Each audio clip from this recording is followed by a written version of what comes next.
그런데 우리도 모두가 꽃입니다. 하나님께서 보실 때 우리가 다 꽃이에요. 우리가 태양이신 우리 하나님을 늘 바라보고 사시면 그 안에서 우리가 정말 아름다운 꽃으로 활짝 환한 얼굴로 이렇게 살아갈 수 있습니다. 오늘 오신 분들의 얼굴이 보니까 다 밝으신 것 같습니다. 하나님께서 정말 우리의 모습을 아름다운 꽃처럼 바라보시면서 즐거워하시고 또 행복해 하실 거라고 생각을 합니다. 오늘 이 시간에 또 한 분 좀 소개해 드릴 분이 계시는데요. 우리 구용화 우리 성도님의 아버님이 우리나라에 이제 입국을 하신 것 같습니다. 오늘 구기호 우리 선생님이 함께 참여를 해주셨네요. 맞죠? 우리 박수로 좀 환영해 주시기 바랍니다. 예. 예. 환영합니다. 네, 감사합니다. 아마 우리 교회 이제 기도 제목 가운데 입국 수속이 잘 돼서 속히 입국하시도록 우리 많은 분들이 기도해 주셨고요. 오늘 아마 모든 입국 절차가 잘 맞춰져서 우리 한국에 이렇게 들어오신 것 같습니다. 예, 감사합니다. 환영합니다.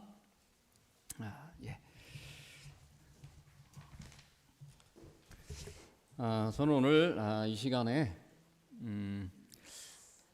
내가 친 그물이라고 하는 제목으로 좀 말씀을 준비했습니다. 이 그림이 먼저 보시면 제목 밑에 그림이 있죠. 어떤 사람이 그물에 걸렸습니다. 제목이 내가 친 그물인데 우리 주제 성경 말씀은요, 마태복음 4장 20절입니다. 마태복음 4장 20절 주제 성경 말씀 먼저 읽겠습니다. 그들이 곧 그물을 버려두고 예수를 따르니라. 예수님께서 제자들을 부르셨을 때 이 제자들이 예수님을 따라가는 이 장면을 묘사를 한 것입니다. 이 세계적으로 보면 쓰레기가 아주 몸살입니다. 우리가 이제 쓰고 버리는 이 폐기물 때문에 아주 세계적으로 이 처리를 위해서 아주 골머리를 앓고 있어요. 그런데 놀랍게도 이 쓰레기가 우리가 살고 있는 이 땅에만 있는 것이 아니고요, 우주에도 있어요. 우주에도 보시면 이 지구 위에 상공을 떠도는 이 우주 쓰레기들이 엄청 많습니다. 왜 이게 생기냐면요, 우리가 이제 우주를 연구하거나 또 지구를 관찰하거나 혹은 통신을 하거나 뭐 이런 것들 때문에 이제 인공위성을 쏘아 올리잖아요. 그래서 그 인공위성이 하늘에 올라가서 그 정해진 수명이 있습니다. 근데 수명이 다 되면 그 인공위성을 다시 지구로 이렇게 수거해 와야 되는데 그거를 못 해요. 그러다 보니까 이 수명이 다한 것은 그냥 우주에 빙글빙글 돌다가 이제 낡아지고 이렇게 되면 분해가 되고 하면서 우주에 이렇게 떠돌아다녀요. 그래서 이렇게 크진 않지만, 그래서 지금까지 예상하기는요, 우주에 떠돌아다니고 있는 우주 쓰레기가 지구 주변에만 1억 7천만 개 정도가 된다, 이렇게 생각을 하고요. 그 중에 10cm가 넘는 게 약 3만 개 정도가 우주를 떠돌아다니고 있다, 이 지구 위를 떠돌아다니고 있다, 이렇게 생각을 합니다. 근데 문제는 이 우주의 이 우주 쓰레기가 그냥 천천히 둥둥 떠다니는 게 아니고요, 이 지구의 궤도를 따라서 이게 돌아요. 근데 그 도는 속도가 어느 정도냐면 총알 속도보다 더 빨라요. 그렇게 지금 돌고 있습니다. 그래서 예를 들어서 인공위성을 쐈는데 이 우주 쓰레기가 인공위성을 때리고 지나가면요, 인공위성 못 쓰게 됩니다. 엄청난 무서운 무기예요. 이런 것들이 우주에 떠돌아다니고 있어요. 그래서 이게 점점 많아지니까 이거를 어떻게 이제 수거를 해야 되잖아요. 그래가지고 생각해낸 방법 중에 하나가 뭐냐면 우주 그물입니다. 이렇게 해요. 우주에 이렇게 단단한 그물을 펼쳐가지고 떠돌아다니는 걸 싹 이렇게 끌어모아서 이렇게 딱 포획을 해가지고 지구로 이제 수거해 오는 거예요. 이게 제 생각으로는 이게 되려나 싶은데 이런 과학자들은 이런 생각을 하고 있어요.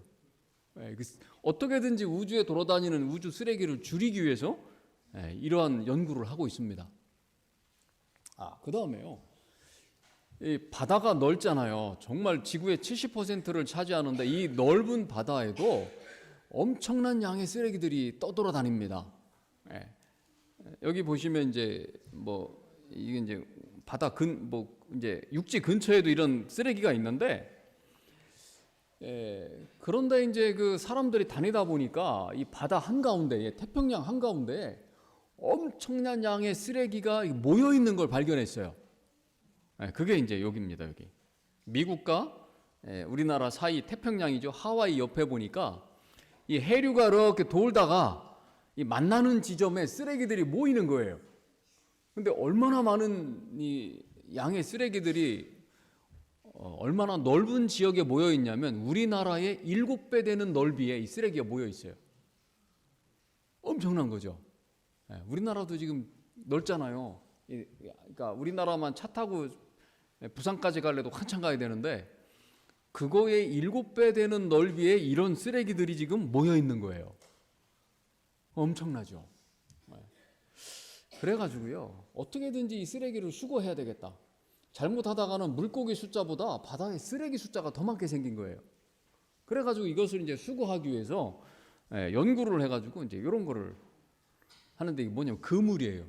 한 길이가 한 600m짜리 그물을 이 수면 한 6m까지 늘어뜨려가지고 배 2대가 이것을 쭉 끌고 가면서 이 쓰레기를 다 수거해가지고 이제 큰 배에다 바지선에 실어서 처리하는, 요거 하는 이제 업체도 생겨났습니다.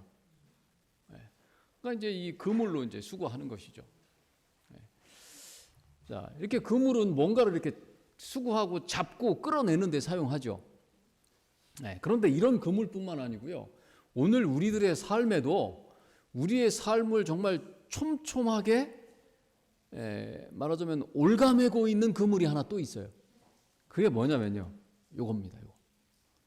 CCTV 카메라입니다. 지금 여러분은 CCTV 카메라에 찍히고 있을까요? 안 찍히고 있을까요? 일단은 유튜브 방송하는 저 카메라에 찍히고 있습니다. 저는 아주 정면으로 찍히고 있죠.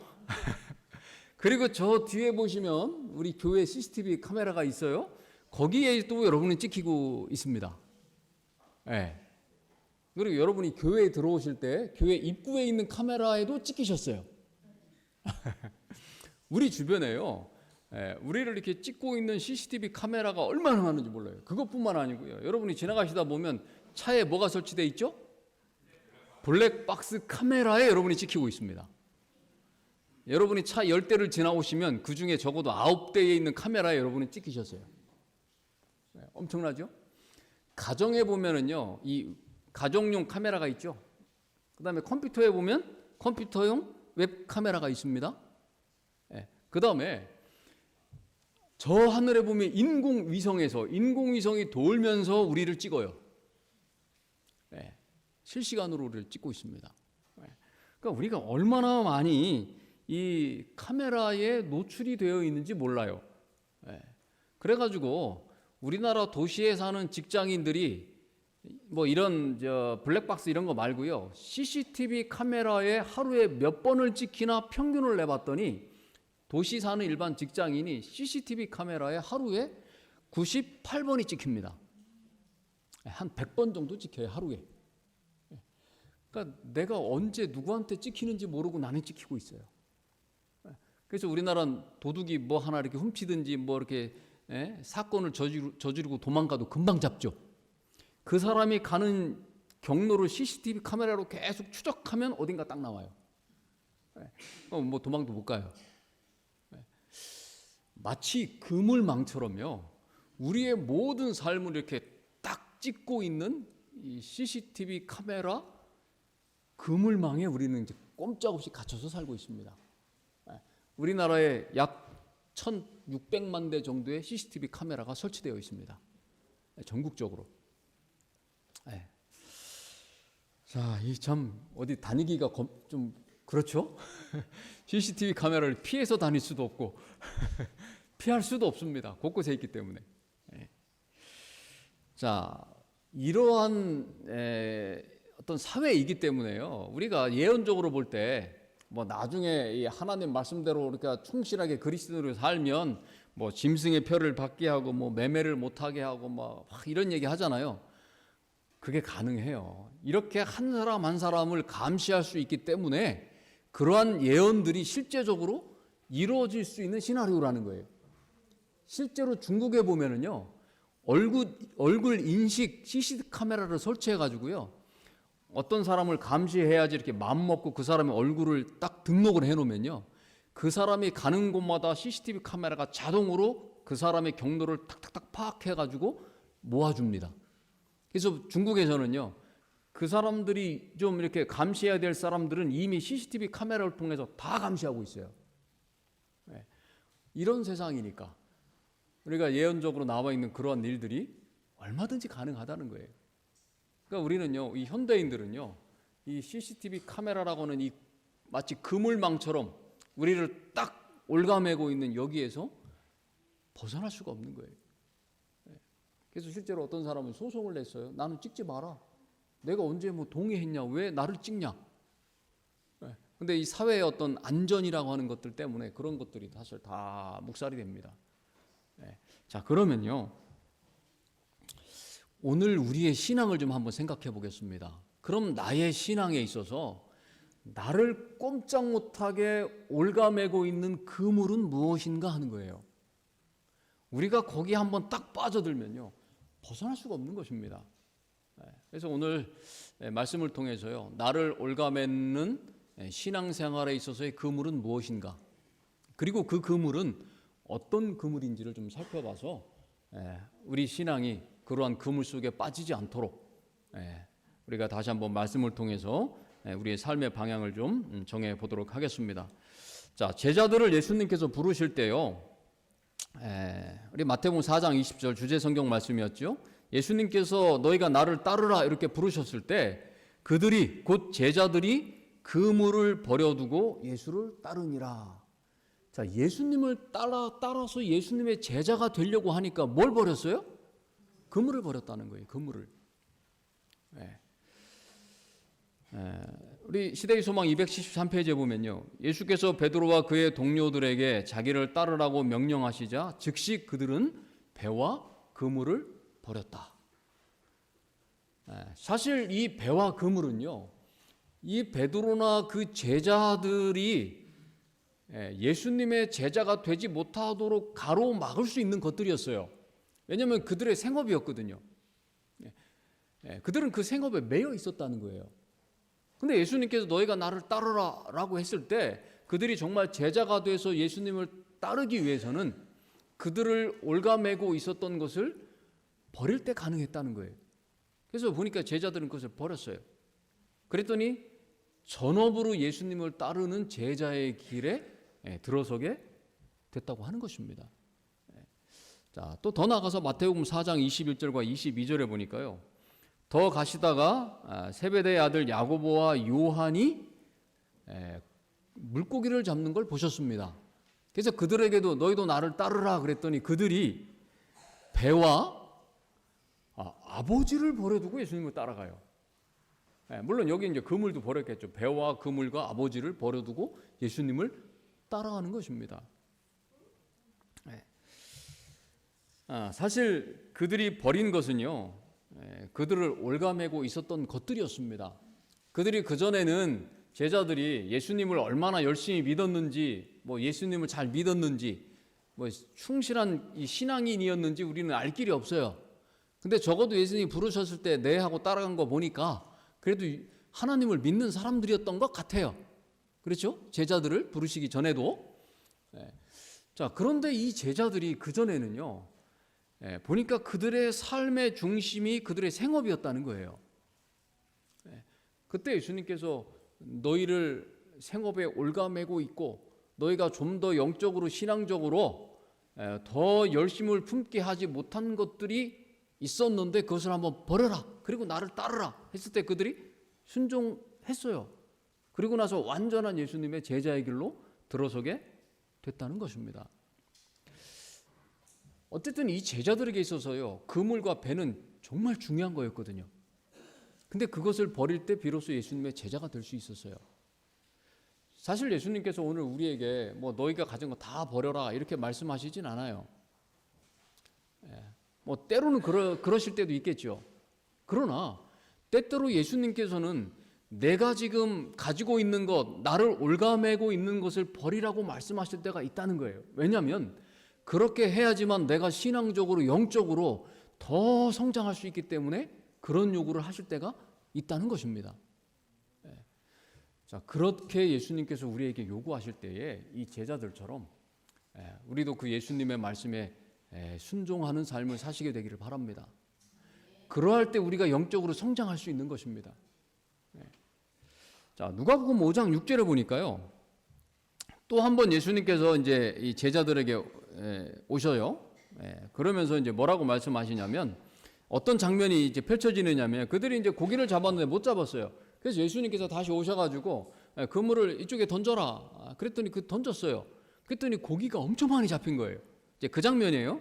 그렇게 하니 예수님 말씀대로 그렇게 하니까 고기를 잡은 것이 힘이 많아 그물이 찢어지는지라. 자, 예수님 말씀대로 순종했더니요. 그들이 가진 그물에 고기가 가득해서 그물이 찢어지는 거예요. 자,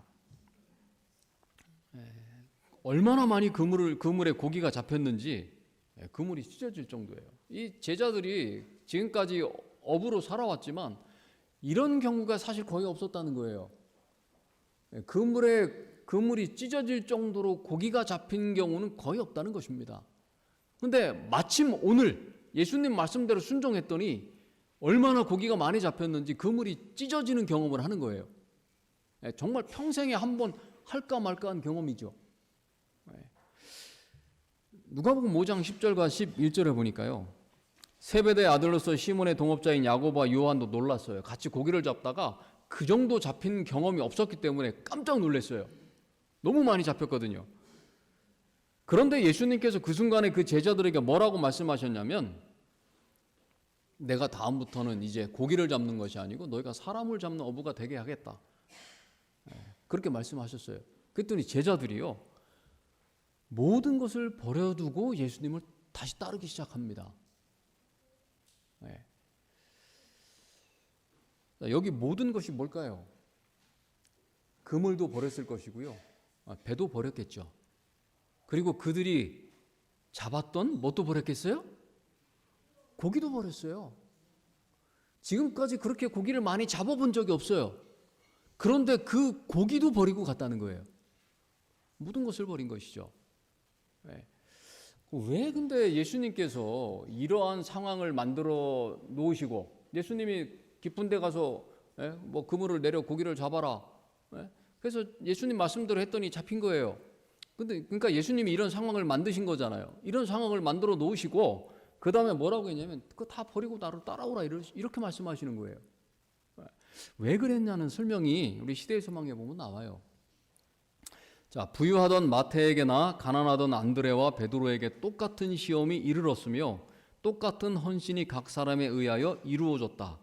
그물에 고기가 가득 차고 옛 생애에 대한 충동이 가장 강하던 성공의 순간에 예수께서는 바다에서 일하던 제자들에게 복음 사업을 위하여 모든 것을 버리라고 요구하셨다. 자, 제자들이 지금까지 살아오면서요 최고의 순간이 바로 이 순간이에요. 그물에 고기가 찢어질 정도로 잡힌 적이 없다는 거예요. 근데 오늘 바로 이 순간에 엄청난 결과를 얻었어요. 그들의 인생의 최고의 순간이에요. 근데 예수님께서요 그 순간에 너희가 그것을 다 버리고 나를 따르라고 말씀하신 거예요. 참 어려운 요구를 하셨죠. 참 어려운 요구를 하셨어요. 여러분 만약에 예수님께서 오셔가지고요 우리가 지금 갖고 있는 직업이니 뭐 이런 거 다 버리고 나의 제자로 나를 따라라. 근데 정말 다행이죠. 오늘 오셔서 저에게 그런 요구를 안 하시니. 만약에 오셔가지고 딱 오셔가지고 그렇게 요구하시면 어떻게 하시겠어요?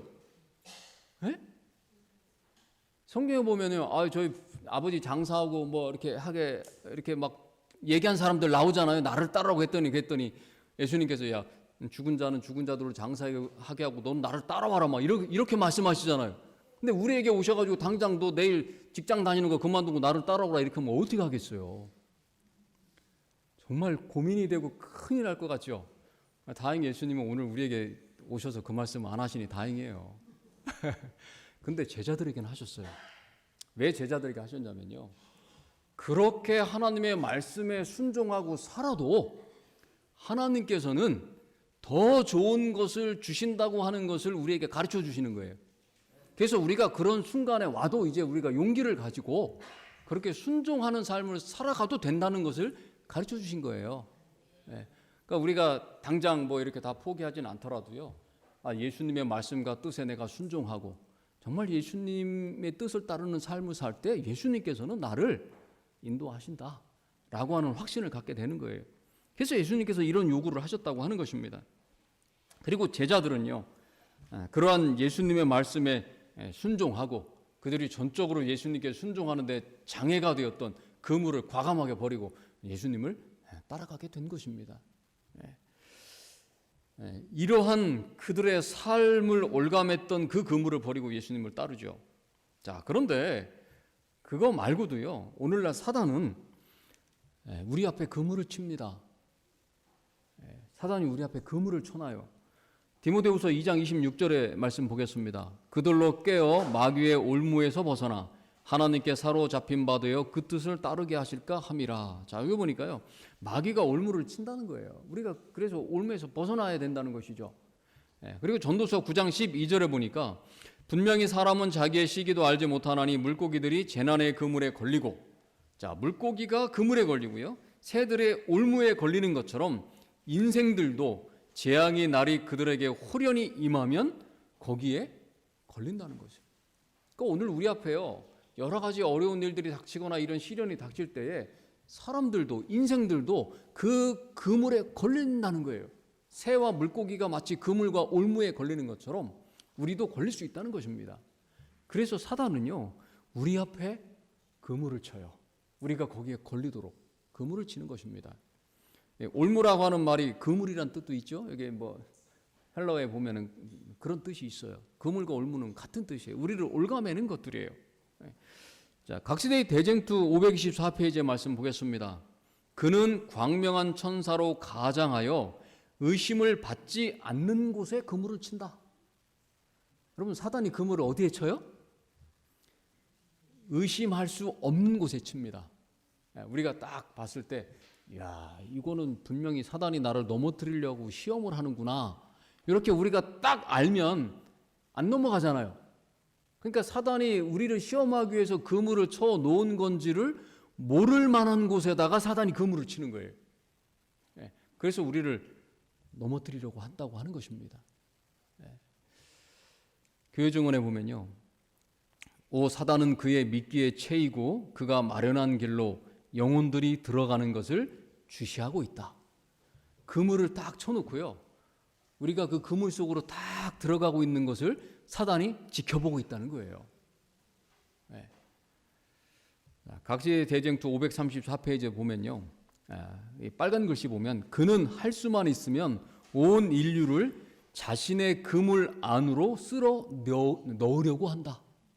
그러니까 사단이 다 그물을 쳐놓고요, 우리가 이게 그물이라는 거 모르게 딱 쳐놓고 의심 안 되는 곳에 딱 쳐놓고요, 우리가 그 그물 속에 딱 들어가서 꼼짝도 못하게 만들기 위해서 사단이 지금 그렇게 그물을 쳐놓고 우리가 거기에 빠지기를 기다리고 있다는 것입니다. 자, 이 어부들이 물고기를 잡을 때 이렇게 해요. 여기 보면 이제 그물이 있잖아요. 두 배가 큰 그물을 이렇게 내리고요, 이 물고기들이 지나갈 만한 곳 사이에다가 그물을 딱 놓고 배로 딱 끌고 들어가요. 그럼 물고기들이 딱 이 해류나 이런 게 따라 쭉 지나가다가 이게 그물인지도 모르고 그 사이로 쏙 들어가가지고 이 안에 들어가면 요 끝에 보면 이제 점점 좁아지죠. 그 좁아진 대로 해가지고 그물 속으로 딱 들어가면 이제 못 나와요. 한번 들어가면 나가는 입구를 못 찾은 거예요. 좁으니까. 이렇게 그물을 쳐서 고기를 잡거든요. 그러니까 사단도요, 지금 우리가 의심할 수 없는, 의심하지 않을 곳에다가 그물을 쳐놓고 우리가 그 그물 속에 들어가나 안 들어가나 지금 쳐다보고 있는 거예요. 그리고 한번 들어가면 어떻게 되는 거예요? 못 나오게 한다는 거예요. 지금 사단이 지금 우리 앞에 이렇게 그물을 치고 있어요. 자, 그래서 이게 하나님을 믿지 않는 사람들에게만 이렇게 하는 게 아니고요. 우리 아까 읽었던 그 교회증언 2권 142페이지 뒤쪽 보시면 위에 두 번째 보면요. 그는 그들이 기도나 종교적 의무의 형식을 포기하지 않기를 바란다. 그러니까 우리가 이 그물을 사단이 쳐놓은 길에 이렇게 빠지는 걸 바라보면서 사단은 뭘 생각하냐면요. 우리가 교회 다니고 신앙생활 하는 것을 그만두지 않고 그거 하면서 그 그물로 빠지기를 보고 있는 거예요. 그러니까 이게 뭐냐면요. 사단이 우리 신앙을 아예 무너뜨려 가지고 신앙을 못하게 하면 야 이거 사단이 나를 시험하는구나 이거 깨닫잖아요. 그러니까 신앙생활 그대로 하면서 이 그물에 쏙 들어오게 만든다는 거예요. 이게 사단이 사용하는 방법이에요. 근데 위험한 것은 뭐예요? 이게 사단의 그물이라고 하는 것을 우리가 깨닫지를 못한다는 거예요. 그렇게 사단은 우리를 그물에 빠뜨리는 것입니다. 우리가 그리스도인으로 살면서 하나님의 백성으로 살면서 교회 생활 다 하면서도 이렇게 사단의 그물에 빠질 수가 있는 것입니다. 정말 우리가 하나님께서 우리의 영적인 눈을 열어주셔서 사단의 그물이 무엇인지를 우리가 분명하게 분별할 수 있게 되기를 간절히 바랍니다. 자, 그런데 그물이요. 사단이 치는 그물이 있는데 또 다른 그물이 하나 더 있어요. 그것은 뭐냐면요. 스스로 치는 그물이에요. 스스로 치는 그물입니다. 이 그물은요. 더 위험해요. 오늘 이 말씀의 제목이 뭐였죠? 내가 친 그물. 이 그물이 더 위험합니다. 왜냐하면 내가 쳤기 때문에요. 인식을 못해요. 더 위험한 거예요. 자, 우리 성경에 보면은 예수님께서 그들을 초청했을 때에 그것을 거절한 사람들이 좀 많이 나와요. 그 중에 한 사람이 누구냐면 부자 청년이라고 하는 사람이 한 명 나옵니다. 마가복음 10장 20절과 21절과 22절에 보면 예수께서 그를 보시고 사랑하사 이르시되 내가 아직도 한 가지 부족한 것이 있으니 내게 있는 것을 다 팔아 가난한 자들에게 주라. 그렇게 하면 하늘에 재물이 많을 것이다. 그랬더니 이 사람이 재물이 많아가지고요 슬픈 기색을 띠고 근심하며 돌아갔어요. 이 사람이 가지고 있는 자기가 스스로 친 그물이 뭐냐면요. 이 사람에게 있어서 자기가 스스로 쳐 놓은 그물은 뭐냐면 돈이 많아야지 세상에서 잘 살 수 있다. 이런 생각을 그가 스스로 그물로 쳐놨어요. 근데 예수님께서 뭐라 그러냐면요. 많이 없어도 살 수 있어. 그러니까 네가 더 소중하고 귀중한 것을 중요하게 생각해야 돼. 이런 말씀을 하니까 자기가 쳐놓은 그물에 자기가 걸려가지고요. 예수님의 말씀에 순종할 수가 없는 거예요. 스스로 자기가 정해놓은 그 자기의 기준에 빠져버리고 만 거예요. 거기서 헤어나지 못하는 것입니다. 시대의 소망 520페이지에 보면요. 이 청년에 대해서 이렇게 이야기해요. 보이지 않는 하늘 보화를 위하여 보이는 그의 세상 재물을 포기하는 것은 너무나 큰 모험이었다. 자, 하늘을 선택하는 것보다 세상의 재물을 선택하는 것이 더 중요하다라고 하는 생각, 그 생각이 이 청년에게는 그물이었어요. 그를 그 생각에서 벗어날 수 없게 만들었어요. 근데 예수님께서 뭐라고 말씀하세요? 너희는 먼저 그의 나라와 그의 의를 구하라. 그럼 너희가 이 땅에서 살아갈 때 필요한 모든 것들을 하나님께서 책임져 주시고 이 땅에서 살 수 있도록 인도해 주신다라고 하는 말씀이 있는데 그 말씀보다 그는 세상에 더 큰 재물이라고 하는 것의 그물에 자기 자신이 빠져버린 거예요. 그래서 그는 어떻게 했냐면 예수님을 떠나게 됩니다. 그는 근심하며 예수님을 떠나가죠. 자, 또 다른 사람은요, 이 데마라고 하는 초대교회 아주 훌륭한 그리스도인이 나와요. 제자들과 함께 이 선교 여행을 다녔던 사람이에요. 아주 훌륭한 그런 그리스도인이죠. 디모데후서 4장 10절에 보니까요. 그런데 데마는 이 세상을 사랑하여 나를 버리고 데살로니가로 갔다 이렇게 말합니다. 여기 이 세상이란 단어가 헬라어로 뭐 이런 단어예요. 이런 뜻이 있어요. 이것은 뭐냐면 현재 세상이란 뜻이에요. 데마는 미래의 어떤 세상을 바라본 것이 아니고요. 현재 세상을 바라본 거예요. 이 세상에서 잘 살고 즐겁게 살고 행복하게 사는 것이 데마가 생각하는 삶이에요. 그는 그것을 마치 그물처럼 자기 삶에 쳐놓은 거예요. 그래서 이 세상에서 행복하지 않으면 받아들이지 못하는 거예요. 이 세상에서 내가 행복하게 살 수 없을 것 같으면 하나님의 길을 따르기보다는 차라리 그 길을 포기하는 거예요. 그는 자기 삶의 그러한 그물을 자기 앞에 자기가 쳐놨어요. 그러다 보니까 하나님께서 말씀하신 그 길이 내가 생각하는 길과 다를 것 같으니까 예수님의 길을 따르기보다는 세상의 길을 선택하는 것입니다. 빌레몬서 1장 24절에 보면요, 바울이 나의 동역자 데마라고 하는 이름을 부르죠. 근데 사도행적에 보면요, 세속적 이익을 얻기 위해서 데마는 높고도 고상한 모든 생각을 팔아버렸다. 그러니까 그는요, 하늘의 것보다 이 세상의 것이라고 하는, 그것이 나에게 더 중요하다고 하는, 소중한 것이라고 하는 그런 자기만의 그물을 갖고 살았어요. 세상의 것을 포기하라고 하니까 그는 그 그물에서 벗어날 수가 없었던 거예요. 그래서 그는 꼼짝없이 거기에 매여서 결국은 예수님을 포기하는 그런 삶을 살아가게 됐다고 하는 것입니다. 자, 그래서 출애굽기 23장 33절에요. 그들이 내 땅에 머무르지 못할 것은 그들이 너를 내게 범죄하게 할까 두려움이라. 내가 그 신들을 섬기면 그것이 너의 올무가 되리라. 자, 그렇다면 오늘 내가 나의 삶 앞에 쳐놓는 그물은 무엇일까요? 내 삶에 내가 쳐놓은 그물은 무엇일까 하는 것입니다. 하나님께서는요, 이스라엘 백성들이 가나안에 들어가면 그 주변에 있는 민족들을 다 멸망시키고 다 몰아내라고 했어요. 왜냐하면 그들이 그들의 삶 앞에, 이스라엘 백성들의 삶 앞에 그물을 쳐놓을까 봐 그랬어요. 그래서 다 쫓아내라고 했습니다. 하늘을 향하여라는 책에 보면요, 하나님으로부터 경고와 교훈을 받았으면서도 고의적으로 그 기별에 등을 돌리는 사람들이 있다. 그러니까 하나님의 기별과 말씀을 듣고 있는 거 보니까 이 사람들도 보니까 그리스도인들이죠. 그러니까 하나님의 말씀을 들을 거 아니에요. 그런데 그들은 어떻게 하냐면 그 말씀에 눈을 감고 걷다가 사단이 준비해 놓은 올무에 걸려들어요. 즉 사단이 준비해 놓은 그물에 걸리는 거예요. 자, 하나님께서 오늘 우리에게 분명한 기별을 주셨는데 그것을 고의적으로 우리가 거절할 때가 있다는 거예요.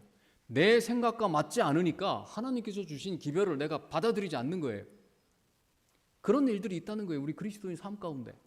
오늘 우리의 생애 가운데, 우리의 신앙 가운데 분명히 하나님께서는 말씀을 통해서 우리에게 이렇게 살아야 된다라고 기별을 주셨는데 그 말씀이 내 생각과 달라요. 하나님 말씀대로 어떻게 그렇게 합니까? 거절한다는 거예요. 고의적으로 거절하는 거예요. 우리가 열심히 노력하고 하려고 하다가 안 되는 거는 어쩔 수 없죠. 다시 하나님의 능력을 구하고 우리가 다시 일어서고 또 하잖아요. 그런데 내가 할 수 있음에도 불구하고 고의적으로 그것을 거절할 때 그 순간에 우리가 어떻게 돼요? 사단이 준비한 그물에 걸리는 거예요.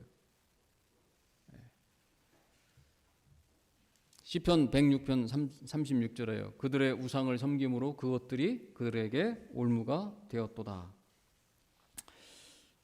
우상에 대해서 나옵니다. 우상이 무엇인가 하면요, 가려 뽑은 기별 3권에 보면 우상이란 하나님보다 더 중요하게 생각하는 이 세상의 모든 것들, 하나님에 대한 확신보다 더 우리의 마음과 생각을 흔들리고 그것을 끌어가는 이 모든 것들이 우상의 성격과 모양을 갖는다 그랬어요. 이 모든 것들이 다 우리 삶의 우상이에요. 우리가 잘못하면요, 이러한 우상들 때문에 우리 스스로 그물을 쳐놓고 우리가 스스로 거기에 걸려든다는 것입니다. 그것은 무엇인가 하면요, 때로는 우리가 내가 신앙생활하면서 우리 스스로 어떤 이 경계를 정해놔요. 하나님, 저는 여기까지 하겠습니다. 경계를 정해놔요. 하나님, 저는 여기까지만 제가 순종하겠습니다. 이렇게 경계를 정해놔요. 근데 하나님께서는요, 그거를 조금 더 넘어서 네가 좀 한번 해봐라 이렇게 하면요, 거절을 해요. 하려고 하지 않습니다. 그게 뭐냐면요, 내가 쳐놓은 그물이에요. 하나님, 저는 여기까지입니다. 이렇게 정해놨어요, 내가. 그리고 그것을 넘으라고 하면요, 저는 못합니다.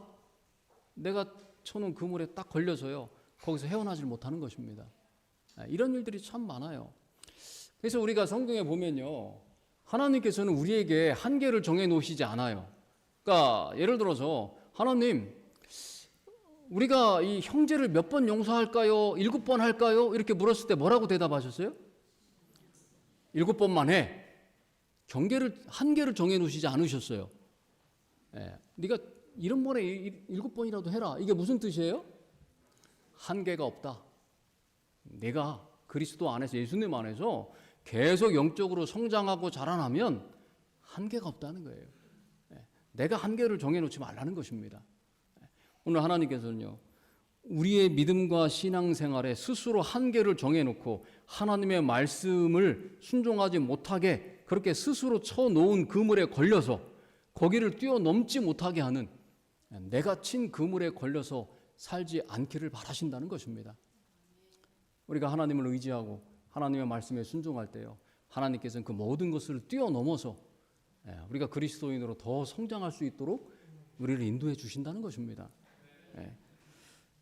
그래서 오늘 우리는요, 혹 내가 쳐놓은 그물이 있다면 그 그물을 버리는 신앙을 해야 됩니다. 교육 150페이지의 말씀을 보겠습니다. 세상에서 가장 강력한 악덕의 요새는 버림받은 죄인이나 비열한 불황자의 사악한 생활에 있는 것이 아니다. 그러니까 하나님께서 보실 때 가장 악한 이러한 어떤 것들이 모여있는 요새는 흔히 사람들이 생각하는 그 죄인들이 모여있는 그곳에 모여있는 게 아니다. 오히려 뭐라 그래요? 천부적인 재능이나 재주나 동정이나 관대하고 친절한 행동까지도 그 같은 영혼을 파멸의 절벽으로 유인하는 사단의 미끼가 될 수 있다, 이거예요. 오늘 우리가 가지고 있는 어떤 재능이라든지 능력이라든지 이런 것들이요, 때로는 그물이 될 수 있다는 거예요. 그물이. 어떤 때요? 내가 한계를 정해놓고 하나님께서 원하시는 그 삶으로 내가 뛰어넘으려고 하지 않고, 이 정도면 됐습니다. 이 정도 내가 했으면 됐습니다. 하나님 주신 재능 내가 이만큼 썼으니까 됐습니다. 이렇게 할 때요, 그것이 우리를 걸리게 하는 미끼가 될 수 있다는 것입니다. 또 하나는요, 교효증언 1권 114페이지 보면요, 많은 사람들이 시간은 꽉 짜여 있으므로 기도하고 하나님을 섬기고 그들의 약점을 극복하기 위하여 그분에게서 힘을 얻을 시간이 거의 없다. 또 많은 경우에 있어서는요, 하나님의 어떤 도움과 능력을 우리가 구해야 되는데, 내가 짜놓은 나의 인생의 설계 때문에, 내가 짜놓은 나의 인생의 계획 때문에 도저히 하나님의 능력을 받을 겨를이 없는 거예요. 그래서 그것을 뛰어넘지 못하고 거기서 주저앉게 된다는 거예요. 우리가 이러한 그물에 한번 빠져들면요, 우리는 꼼짝 못하고 주저앉는 신앙에 머물러 있을 수밖에 없어요. 왜냐하면 그물에 한번 걸려들면요, 벗어나기가 정말 어렵기 때문에 그래요. 여러분, 고기가 그물에 한번 걸렸다가 빠져나가는 경우 보셨습니까? 거의 못 빠져나가죠. 거의 못 빠져나가요. 자, 이게 뭔지 아십니까? 이게 뭐처럼 생겼습니까? 랜턴 프레시처럼 생겼죠. 근데 이건 프레시가 아니고요, 놀랍게도 뭐냐면요, 그물총입니다. 그물총. 이렇게 해가지고요, 딱 쏘면 여기서 그물이 쫙 나가요. 그래가지고요, 막 범죄자들 있죠, 막 이 칼 들고 막 이렇게 하는 사람을 가까이 접근하기가 어렵잖아요. 그러니까 한 5, 6m 앞에 가가지고요, 그 사람한테 그물총을 딱 쏘면 그물이 쫙 나가가지고 그 사람을 딱 감싸버려요. 그러면 그물에 싹 감싸져가지고 꼼짝 못하면 그때 가서 딱 잡는 것입니다. 여러분, 그물은 우리를 이렇게 잡습니다. 우리의 신앙을 붙잡아요. 꼼짝 못하게 만들어요. 그것을 벗어나지 못하게 만드는 것입니다. 그래서 예수님께서는요, 마태복음 4장 20절에 제자들에게 그래서 요구하셨어요. 너희를 꼼짝 못하게 하고 있는 그 그물을 버려야지만 너희가 나의 제자가 될 수 있다. 그렇게 말씀하신 거예요. 오늘날도 예수님께서는요, 우리에게 같은 말씀을 하세요. 내가 쳐놓은 그물이 무엇이냐 한번 살펴보라고 말씀하시는 거예요. 오늘 내가 쳐놓은, 스스로 내 앞에 쳐놓은 하나님의 능력을 제한하는, 혹은 하나님께서 오늘 나에게 원하시는 그런 그리스도의 삶을 방해하도록 하는 내가 스스로 쳐놓은, 내가 정해놓은 그 신앙의 그물, 그 한계를 버리라는 것입니다. 그렇게 할 때 우리가 예수님을 따라서 우리의 영적 신앙이 더 자라나고 성장할 수 있게 되는 것입니다. 사단이 친 그물에 걸리지 않는 것도 중요하지만 더 중요한 것은요, 내가 쳐놓은 그물에 걸리지 않는 것입니다. 나의 계획에 나를 올가매는 그물이 될 수 있어요. 내가 생각하는, 중요하다고 생각하는 그것이 나를 그물이 돼서 올가맬 수 있어요. 그것을 뛰어넘어야지, 그것에 걸리지 않아야지만 우리가 하늘을 향해서 그리스도의 삶을 살아갈 때 우리가 영적으로 더 성장하고 믿음에 있어서 더 발전하는 그러한 신앙생활을 할 수 있게 되는 것입니다. 자신을 스스로 올가매서 자신을 사단에게 통째로 갖다 바치는 그런 그리스도인의 삶이 아니고, 하나님께서 말씀하시면 아멘 하면서 제가 순종하겠습니다, 제가 생각하는 그것을 넘어선 것일지라도 제가 기쁨으로 하나님을 의지하고 하나님께 순종의 삶을 살아가겠습니다, 이렇게 말씀하시면서 하나님 앞에 늘 순종하고 나의 모든 그물을 다 내려놓는 그러한 믿음의 삶을 살아가시는 저와 우리 모든 성도님들 되시기를 간절히 바라면서 말씀 마치겠습니다.